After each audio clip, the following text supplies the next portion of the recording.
Hello, I'm Dr. Nelson. Today we're going to talk about cancer. And with me today, from Germany, I'm Matthias Haniger. I'm a medical doctor in gynecology and obstetrics. I'm working in the allopathic medicine about 28 years, and I developed a special treatment and diagnostic module in Heidelberg in the middle of the 70s. We developed the thermoregulation diagnostic with infrared cameras, and then I developed furthermore with Professor Blomke, Professor Heim as a physician, and we are working in the medical center of work medicine and social medicine. And always I treated next to my allopathic treatment in the clinic. I'm an operating doctor. I have an old department in the clinic in Aachen, near the border of Belgium and Netherlands.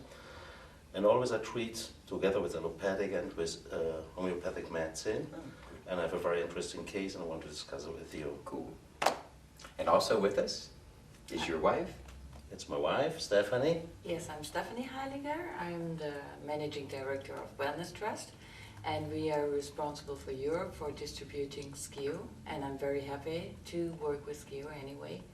And this is the case what brought up today while we're sitting here. Okay, so now he's going to tell us about a very interesting case regarding Stephanie. And I think you want to listen to this. No, I have to now to explain a very family case. It's the case of my wife. It's happened about 3 weeks ago. We were in the swimming rooms and in the sauna, and suddenly she get main pain on the left side with vomiting, and I wanted to go in the clinic to check up her, and they said, no. Extreme pain. I had extreme pain. Extreme I was lying down, and he was thinking of carrying me upstairs because I couldn't walk anymore. I was like totally knocked out. I couldn't think even anymore. Right. And she was vomiting. Stabbing pain. Yeah, with a peritoneal reaction, and I thought it could be an inverted ovarian tumor. I think about it, but she didn't want to go with me in the clinic. I said, I have to look, maybe we have to operate on you this night. I said, no, I don't want. But later in the evening, she suddenly came and said, please go with me in the clinic. And The pain was too much. Yeah, it was too much, and the vomiting and disturbance in the circulation system. And went into the clinic. I make a vaginal ultrasound, and I saw an inverted tumor. You see it here on the left side. In the middle, you see the uterus. On the left side, you see the inverted tumor, but it is a solid tumor. And this is an ultrasound picture. This is an ultrasound picture you see on the left side. What's the size of that? About 5 by 5. 10 centimeters. 10 centimeters? Like this, 5 by 5. And I phoned my assistant and my anesthesiological partners. So, okay, let's prepare the operation. I said, no, I don't want. We have to go home now. It was your choice then not to. But at first you wanted the surgery? The pain was too much? No, I just wanted to make sure what it is because I couldn't see. think. I see. And I wanted to ask him if he could, deal with the quantum medicine, Right, deal right. with Good. your medicine, but I couldn't think, so we So went then to- they used the machine and the technique that I developed. And what happened? I treated her the whole night in the long-term therapy with immune stimulation and endocrinological stimulation and feel good. And early in the morning we went up. We decided to go again in the clinic. 7 o'clock in the We had morning. an appointment with our Not partners. We had to operate with me on her. We went into the clinic, and suddenly she said, I have no pain more. I said, okay, let's look. And you see, In the second picture, you see the same identical tumor, Yeah. but without pain. And I made blood So results. it's the same size, It's the same size. but no pain. Similar Right. pictures. And now you see here the laboratory, the results. Only you had a thrombocytopenia because acute symptomatic. Oh, I see. Yes, Only yes. you see here all other blood results are okay. Okay. And the normal range. And we said, okay. She said, don't touch me. I said, okay, let's wait. So you're out of the pain, you're feeling better. Yeah, Yeah. yeah, she Thanks felt God. better. Thanks God. And we had to go to I loved him Frankfurt. more for that. Then we had to go to Frankfurt and to Stuttgart to have some lectures. And we treated all 2 days with the machine with quantum energy. And suddenly, on the top point of the date, the 28 days, she got a very, very strongly menstruation. I would say it's a hypermenorrhea, normocycled. And then Very I checked dark one, Excessive menses. yeah, Very dark. excess, dark Menses. blood, and a day later I checked it with the ultrasound again, and now you see the last, it's only a cyst, a diameter like a little follicle in the primer phase, on the secondary phase, and now it's okay, and this is a result of quantum energy medicine. So then we can see that how this cyst Removed. is gone Yeah. from the system. Very interesting. Thank you. So you asked me about how does the system work. Well, I wanted to explain to the audience and you a little bit more. Inside the dynamics of a cell, and here we have a cell. The cell operates because of an electrodynamics. And what we had found is that there is light energy coming in and out of the cell, that there is an actual electromagnetic radiation, light, that comes out of the normal cell. And this was found as mitogenic radiation by the, way back by the Gurwitzes, back in the 1930s. And this entire field of energetic medicine, which was largely discovered and founded all in Germany, but it was so poo-pooed by the chemical companies, you see, the chemical companies. And then in Germany, it fell into the hands of people like Dr. Bull and a lot of other ones who really advanced the art with the use of point probes. And I came along and tried, as an electrical engineer, I tried to advance it beyond. I wanted to make the technology better and better. So I've been working, and the first lecture I ever did on this was in Bensheim, Germany, 1986. And I did a presentation on voltage, amperage, and resistance to a group of doctors. And I tried to tell them that going beyond just resistance, we're doing voltage and amperage and resistance. I was measuring three things, they were measuring one. That was 1986. Now we're measuring 250,000 measurements every 2,000ths of a second. So it's incredible the amount of technology as we have made the technology grow. But now back to the cancer cell. In the normal cell, the cell has to divide up its energy into metabolism and reproduction. These are the two qualities that define life. For something to be alive, it has to be able to metabolize, nourish, and excrete, metabolism, and then also has to be able to reproduce.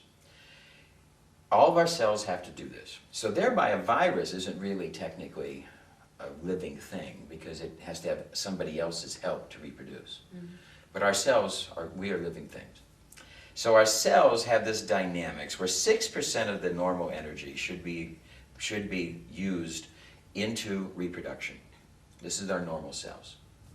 We're not talking about sex cells, we're not talking about the gonad cells, etc.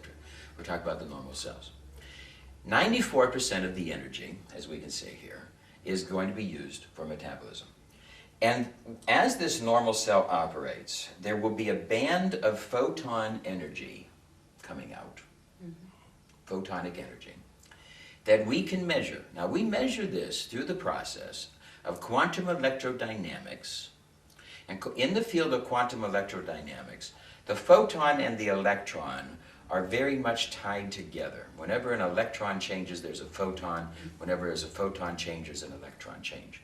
So our machine, which uses electrons, can operate through and also interface with the photonic energy. Okay, that's a little complex, but it's very interesting. but here we have this cell that sends out a normal energy pattern. We can show that here. Okay.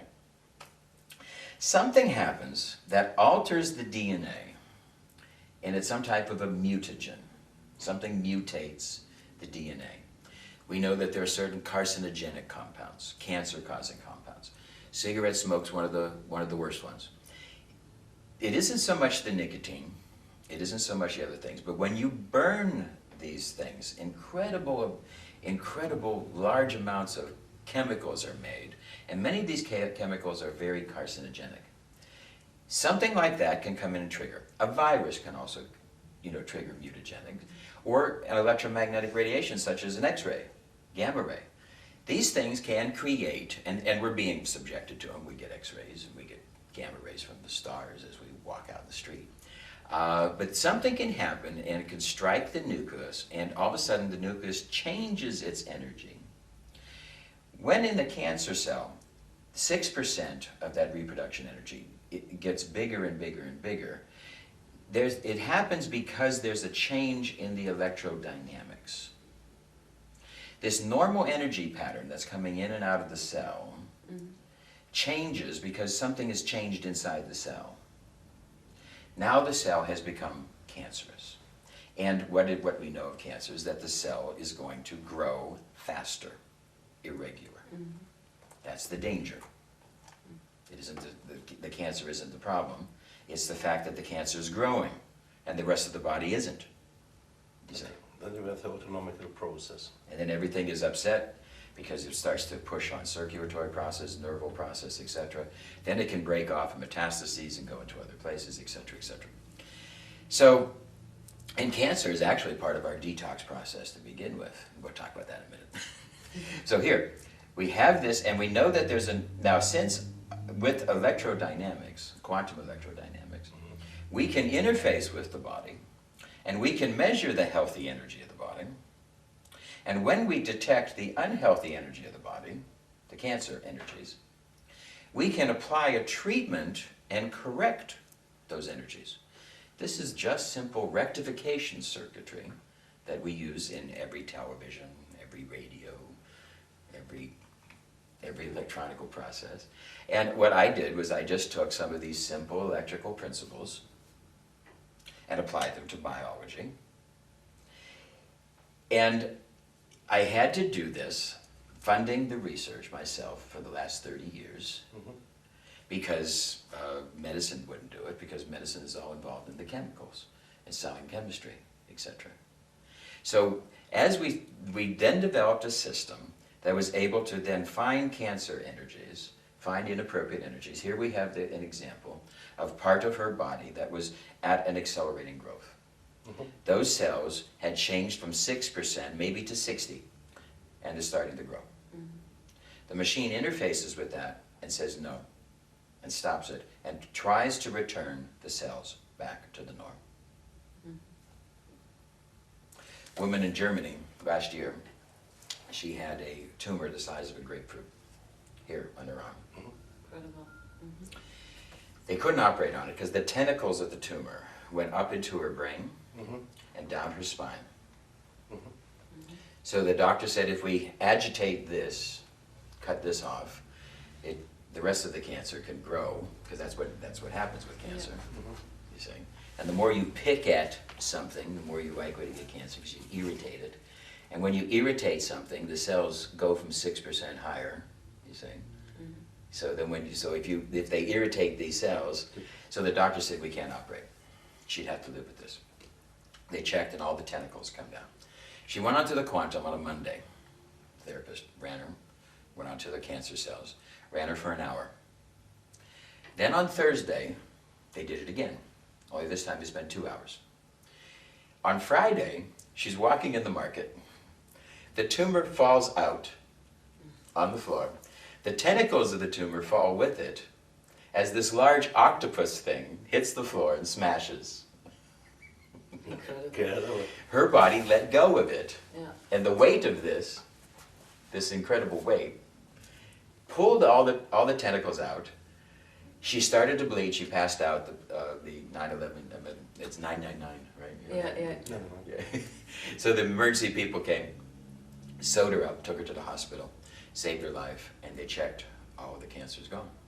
Incredible. Great. Something happens in the cell. Now, what I want to show you now is a little tape. Here we have a cell that's a cancer cell. Now, this tape is given to us by a doctor from Canada who put a cancer cell under the microscope. And now what happens as he turns on the quantum medicine pulse, the pulse I'm talking about, watch as it attacks the cell. You can see that explosion that happens is what is the quantum medicine pulse attacking the electrodynamics of the cancer cell. Because now that cell, when it gets big, it has a different electrical output. So just like if you have the radio in your car and it works normally, but if something goes wrong with it, you see, you can tell when something's wrong. When, electrically, you know what the right performance is versus the wrong performance, and then they can fix it. And how they do that is to tune things. That's what our system's doing. Our system's trying to tune energies in the body, you know, to do this. So I was, and we just get reports on and on and on about so many cancers. My sister had a brain tumor, but we got rid of it completely within 4 sessions using the quantum medicine. On and on, we have literally hundreds of different cases. But I want to talk about next is, I was in, just recently in Cancun, Mexico, doing a lecture for the Mexican and Spanish doctors. And very fascinating, one of our new doctors had bought a Spain in Madrid, medical doctor, and she was doing her work, and she had a question for me in the lecture. She said she had 20 straight cancer cures. Cures, she said. Unbelievable. 20 straight. She was amazed. Then she had a failure on case number 21. Then case 22, 23, 24, 25, she had cures again. And she said, her question for me was, how come it doesn't work all the time? And I said, now here you have one failure in 25 in a disease which is known as, by medical science, as incurable. Mm-hmm. And now we see cures, you know. So, and then she had a question to me. Well, I want to address that question. In Germany, years ago, and this was about 8 years ago, the insurance would pay for chemotherapy, radiation, surgery, and these other techniques. And there was 35 diseases listed as incurable. Incurable, but yet insurance is paying for a technique. Mm-hmm. You see. The alternative medicine people said, why don't you pay for alternative medicine? Why don't you pay for homeopathy? Why don't you pay for the bioresonance? Why don't you pay for these things? Well, the German mind is logical, rational, not like the American mind. The German mind's logical and rational, said, well, if we're paying for a therapy that isn't working, why don't we pay for a different therapy? So 8 years ago, they came up with a rule, yes, if the doctor directed that this type of therapy was indicated, homeopathy, energetic medicine, that they would pay for that as well. Lo and behold, after 5 years, they don't really announce this statistic, but they got better results with less money with alternative medicine. That's great. Now let me address the issue now of why does it not work? As we look at cancer, we talked about mutagens. Something gets into the cell to mutate the DNA. Let's take a look at the cell again. The cell membrane around the outside of the cell is made up of fatty acids. Of all of the cells in our body, every cell in our body, the cell membrane is made up of fatty acids. When we get fatty acid deficient, if we don't get good fatty acids in our diet, fatty acids are going to come to us from plants, not from animals. And the fresher and raw, the better the quality of the fatty acids, because these fatty acids can't be destroyed by cooking. So many of our patients are not getting the fatty acids. Their bodies have to make those fatty acids. There's only 4 essential fatty acids that we know of in medicine.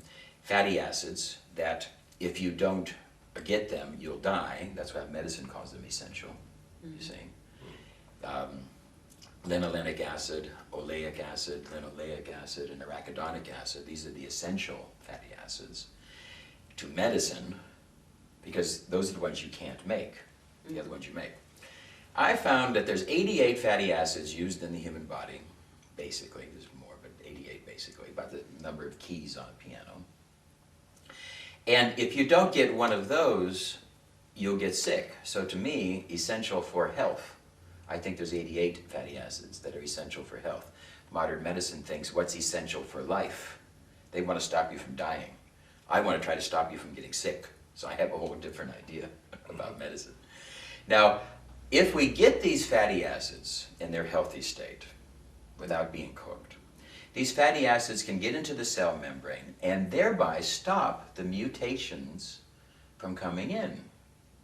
They stop the cigarette smoke and the mutations from coming in. They stop viruses from coming in, you see. The first sign of a fatty acid deficiency is when your body feels a little cold. You feel a little cold temperature, and nobody else feels it. You have that little shiver. Because that's what happens, because fatty acids are used to help make you warm. You take fatty acids out of the cell to generate energy, to make into glucose, you see. So, and when you're under stress, etc., you start to do this. So now the more stress that you're under, the more you don't get fatty acids. And Dr. Ravishi writes a very large account of this, where he believes that 80% of all cancers are related to fatty acid deficiency.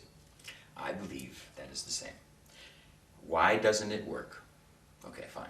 First off, the patient has to get fatty acids. Now, I've written a document, which we'll include in this tape, about all different types of foods, recipes, cooking for the cancer patient. We want to get those fatty acids into the body, fresh and raw. We want to get some of these lectins to help activate the immune system. Okay, but first, fatty acids. Next thing, very important, we have to stop the bad fatty acids. When we cook the oil, we make trans fatty acids. These large carbon chains, which are fatty acids, carbon on carbon on carbon, to help detox the body and to help make cell membranes, etc., and also used to make hormones, and etc. Fatty acids are completely essential for life. If you don't get the fatty acids, you take so much energy to make them, you have less energy for living, you see. Now, trans fatty acids from cooking, I believe, is responsible for 80% of all diseases, not just cancer, all diseases on the planet. We are cooking things in oil, and now that cooked oil is a slow poison. We know now, Swedish research of the last couple of years has shown us that when they boil the oil, acrylamides are made, which are cancer-causing compounds. They do not exist in the oil, but they're made from the cooking. Cancer-causing compounds are made when we boil oil. Trans fatty acids are there. And now the body, who's not getting good fatty acids, will try to build fatty acids using the trans fatty acids. The cell membranes of all of our cells of the body become suspect, they become porous, and we become much more susceptible to cancer. First step, we got to get our fatty acids into our patients. Second step, we got to stop the trans fatty acids, the bad shit. So here we have the master formula of life. This is the master formula. This is where the actual development of oxygen in plants and chlorophyll and all the development. We can see through this master formula how everything works. The bottom line we want to say about these fatty acids is that we need natural, cold processed. That's why we find the powerful effects of olive oil when they use it on salads. But as soon as you cook that olive oil, it becomes a low-grade poison. So, okay, now, after fatty acids, next thing we want to talk about is the toxins. We have to remove the cause of disease. In the case of the cancer patient, smoking, cause of cancer, stress, cause of cancer, different types of toxins in the environment, carcinogenic compounds, food additives. Insecticides are the largest causer of cancer. And insecticides are used so many places. Switching to organic foods might be a 10% increase in the food budget, but believe me, it's worth it. You're going to save a lot of money from the cancers. Because insecticides are a very large cause of cancer. So this is another problem. We got to reduce the toxins. If you live in a toxic area and you have cancer, move. Don't live next to the freeway. Get away from the toxins. Next thing we have to talk about is the immune system. We want to build up the immune system. It is the white blood cell that should be attacking these cancers in our body and destroying them. We want to stimulate the immune system. There's lots of ways to stimulate the immune system, but most powerfully, we find that there's a neurological link of the neuroimmuno system, well documented in science now. We know that there's the psychosomatic medicine, there's also the soma-psycho medicine. The mind and the body have to become one. And by reducing the stress and dealing with the different emotional tensions and all these other things, we can dramatically improve the immune system and help the patient to deal with and getting rid of the emotional causes of some of these cancers. And this is all worked into the machine. So here what we have is basically a holistic system, working with nutrition, working with emotions, etc. Now the last thing I want to talk about is natural chemotherapy. The invention of chemotherapy comes from farmers who found out that when they had certain animals that had cancer, there were plants that the healthy animals would not eat, like the vinca, periwinkle as we call them in America. And when the animal would get cancer, the cancer animal was driven to eat this. God's given us that wisdom. We have this innate knowledge. The animals have it. They have an innate knowledge of what to eat, you see. And we all have it too, but we block it, you see. Now the farmers noticed that when this cancer animal would eat the vinca, sometimes the cancer would go away. That observation led the chemical companies to analyze the vinca. They tried to find the key ingredient through a process called reductionism. Reductionism fails. They tried to reduce it to the key ingredient, but it doesn't work. The complexity of nature is the answer. The Bible tells us the healing will come from the leaves of the field. We have found in our food that we do not want synthetic things in our food. The gourmet cook is not going to pull out a synthetic chemical.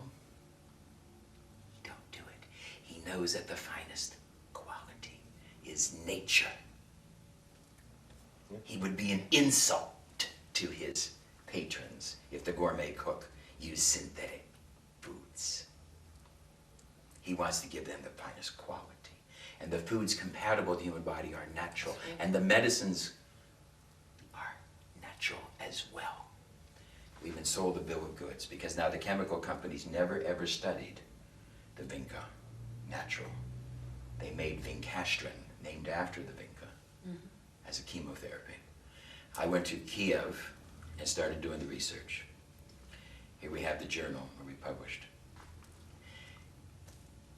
Outstanding evidence that we were able to develop over the course of 3 years, showing that the natural was not only more powerful, but extremely more safe. Incredible evidence. We found that if we made a natural type of chemotherapy, that we could get much better results with our cancer patients. And we made this into a compound named Dgex and another compound named Dgex liquescence, a stronger formula of it. So, in dealing with our cancer patients to address the question of why doesn't it work, these are some of the things to think about. Fatty acids, getting good fatty acids, not getting bad fatty acids, building up the immune system, getting rid of the toxins, dealing with the emotional issues, stress reduction, visual imagery is part of that, and also using a type of chemotherapy, a natural chemotherapy. This, used with the quantum electrodynamics, and as we've been teaching around the world, we've had thousands of cases, because we believe we're going to be able to see the end of this type of degenerative disease. We really love to work with you, and we really love to see more of quantum medicine, and it's absolutely genius, the system, and we thank you very much for everything. Thank you. Yeah, we were last year in Mexico in the Congress with you and at your lectures, and was so astonished to hear the results from Dr. Small from Hollywood and from Dr. Brown and your results, and I said, okay, let's go back to Germany and try to reproduce it, and we couldn't. We couldn't do it. We could do it. Yeah, we could do it, and now the case of my wife is for me so important, and I have not to change my mind in my medical working since 28 years, and I think I will specialize my favorite in medicine will be quantum energetic medicine in the future. Well, I wanted to share with you today some of the clinical results. There's a vast more quantity of this, and I just wanted to put it together and let you see the dynamics and help you to explain how the technique works of this quantum electrodynamic medicine that we're using, this QED. So I wanted to explain a little bit more about that, and I welcome you for being here today. Thank you. Thank you And very much. Germany's the new frontier. Yeah, we will be.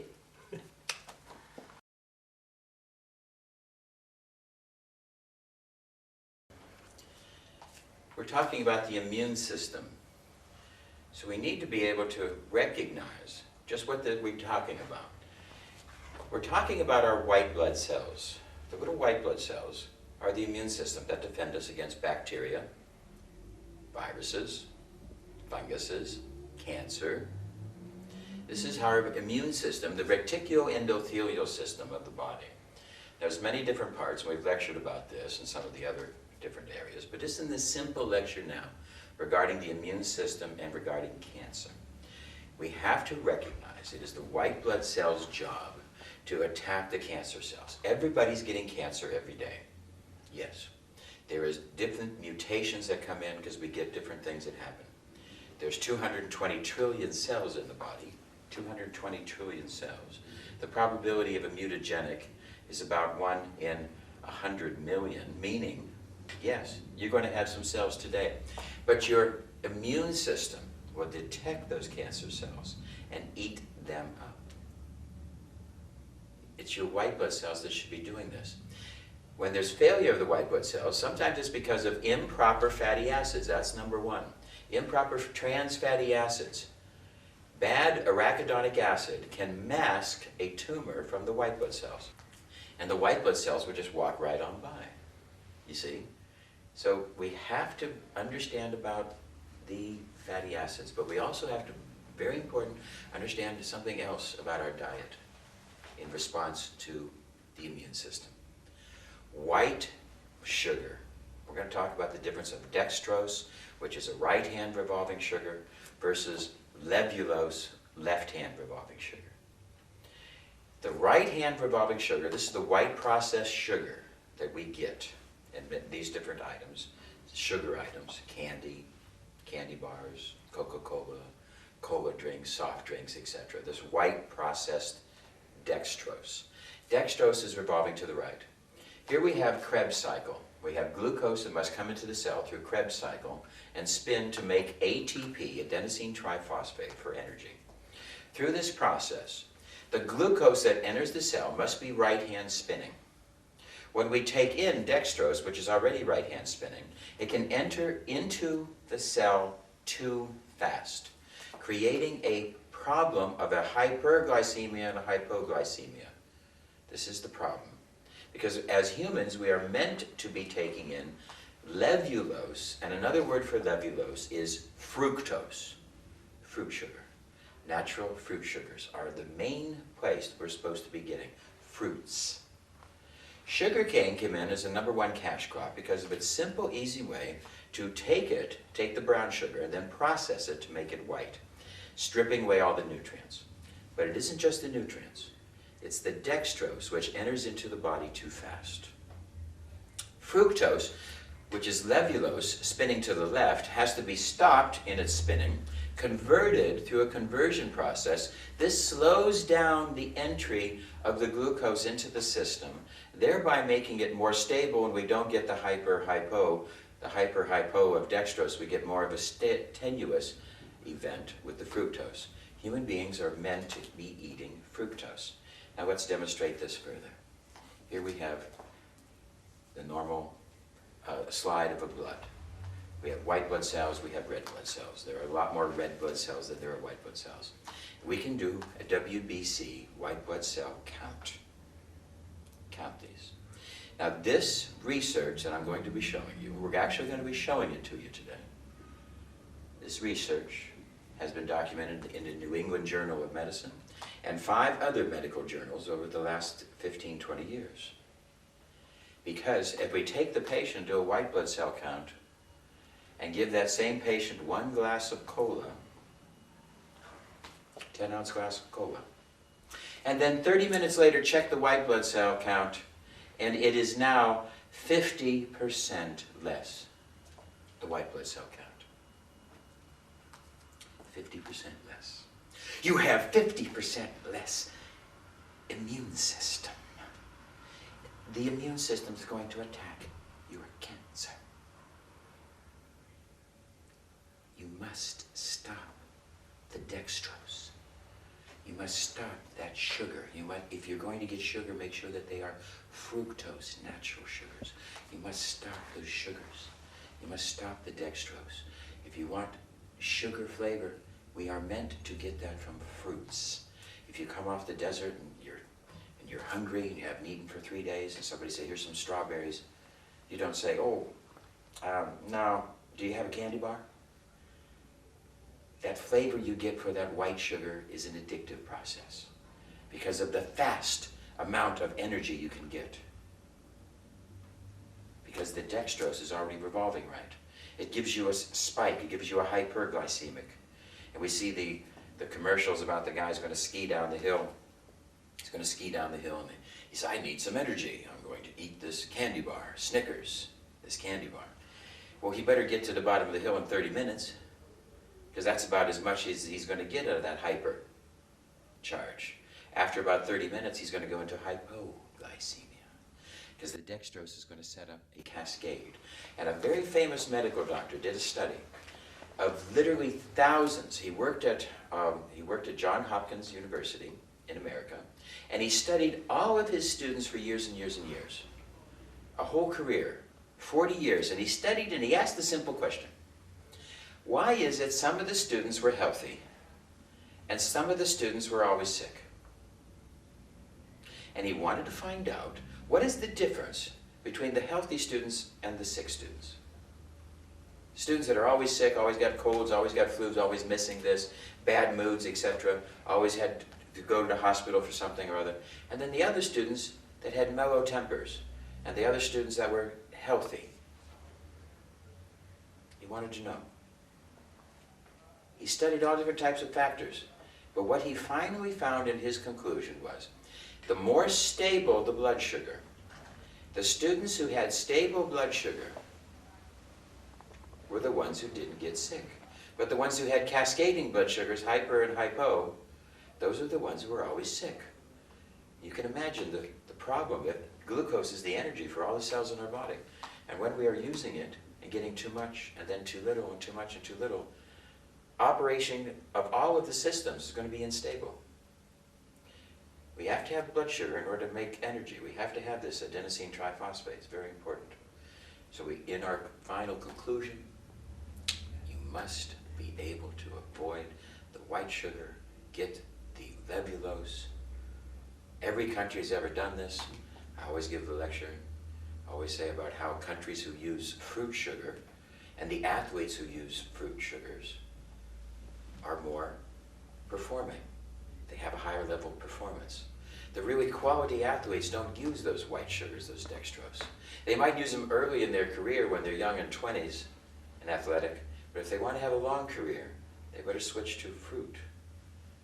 Because fruit sugar is much more stable in its handling of the blood, which gives us more production of hormones, more production of everything. Now we've seen proof of this. You can do this yourself. You can check this out. In our society, we have this incredible business of selling white sugar, of selling the colas and the candy bars and all this white sugar. We have this incredible, incredible business.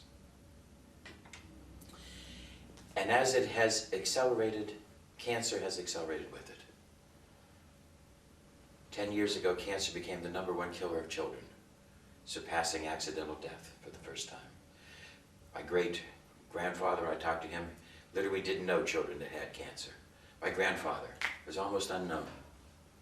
My father said he knew a couple of children in the town that had cancer. And now we have clinics, we have camps for the cancer kids as we give them chemotherapy and watch their hair go away.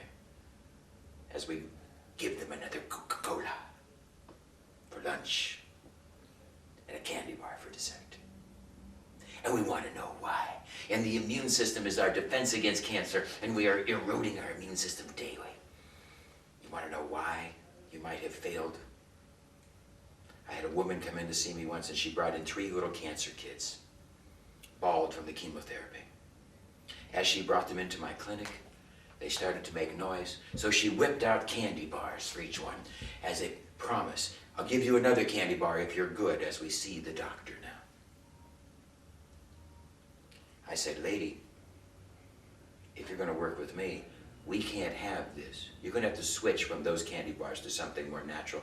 She said to me, what would life be without a candy bar?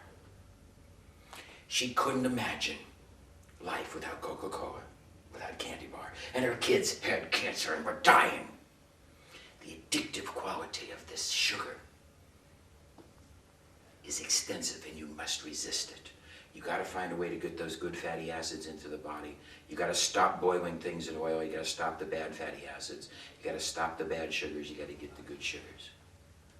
These are some of the things that we have to do in treating our cancer patients. As we've mentioned in many of the lectures before, the discovery of chemotherapy is made by farmers. Farmers had found that there were certain plants that the healthy animals would not eat. And that if an animal got cancer, then he would want these plants. In fact, he would break down the fence to get to these plants. One of these plants was the periwinkle, as we call it in America, Latin name vinca. When they'd studied this at the chemical companies, they found there were chemotoxic agents in these plants, especially the vinca. Chemotoxic agents that were poisonous to all cells, but very, very poisonous to cancer cells. Thus, because they're poisonous to all cells, healthy animals without uncontrollable cancer do not want them. The basic instinct of these animals, this innate intelligence that was inside the animals would take over and would direct them. But if they got cancer, then they would want those chemotoxic. And then some of those farm animals no longer had cancer after eating the vinca. This is what led to the discovery of the vinca. And then the chemical companies synthetically, through reductionism, derived vincastrin. Now, nobody had ever done any research on the vinca. Nobody had ever really studied that. Nobody had ever looked into whether the vinca was helpful in cancer in its natural form, because it wasn't patented. And only through patented medicine could people hope to be able to get their money back, recoup their research money. So it was way back in 1992 when I had first gone to Kiev at the Institute of Oncology to do a lecture. This was after, very, very soon after the demise of the Iron Curtain, and that there was an economy that was devastated. Medical doctors were making $10 a month. $10 a month, doing 5-6 surgeries a day. And yet there was an opportunity for me to do studies, for me to do research, which is what I did. A host of research that we did over a 3-year period. Research that we published in the International Journal of the Medical Science of Homeopathy. I'd like to show you that now.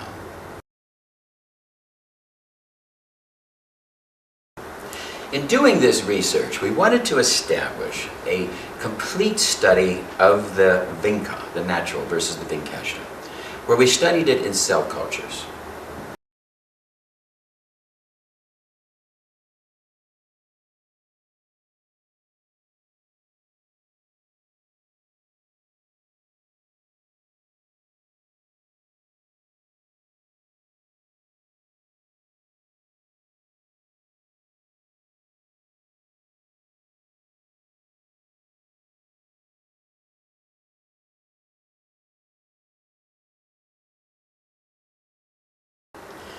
In this first journal, we reviewed the basic ideas of trying to study that vinca. In America, there is a law in many states that says in a room with 3 or more people, you are not allowed to express the opinion that something other than chemotherapy, synthetic chemotherapy, radiation, or surgery could be helpful for cancer. In the land of the free speech, you're not allowed to express this as an opinion. And to do the studies that I wanted to do, all this different work that we wanted to do in Kiev, it was illegal to even discuss that in America, in a room with 3 or more people.